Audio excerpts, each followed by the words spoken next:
অন্যদিকে মুখ্যমন্ত্রীর এই সিদ্ধান্তের পরেই তৈরি হয়েছে রাজনৈতিক তরজা। মুখ্যমন্ত্রী পুজোর অনুদান না দিলেও দেবী দুর্গা বাংলায় আসতেন। এদিকে মুখ্যমন্ত্রী বলছেন আর উন্নয়ন সম্ভব নয়, কারণ টাকা নেই।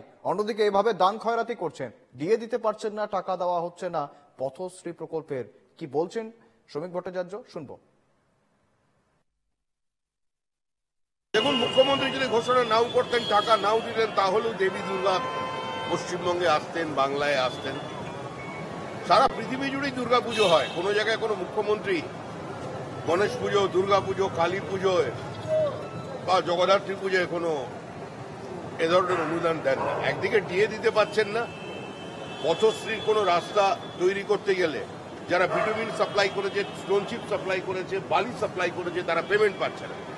মুখ্যমন্ত্রী প্রশাসনিক বৈঠকে বলে দিচ্ছেন আর কোনো উন্নয়ন করা সম্ভব নয়, কারণ টাকা নেই। তো সে জায়গায় দাঁড়িয়ে এভাবে দান খয়রাতি মানুষ দেখছে। একদিকে চাকরিহারার রাস্তায় বসে আছে, অন্যদিকে মানুষের দেহ করের টাকা নিয়ে 200 কোটি টাকা খরচা করে আজকে হিডকো জগন্নাথ মন্দির তৈরি করছে। তবে জগন্নাথকে সাক্ষী রেখেই পশ্চিমবঙ্গের মানুষ এবার তৃণমূলকে বিসর্জন দেবে।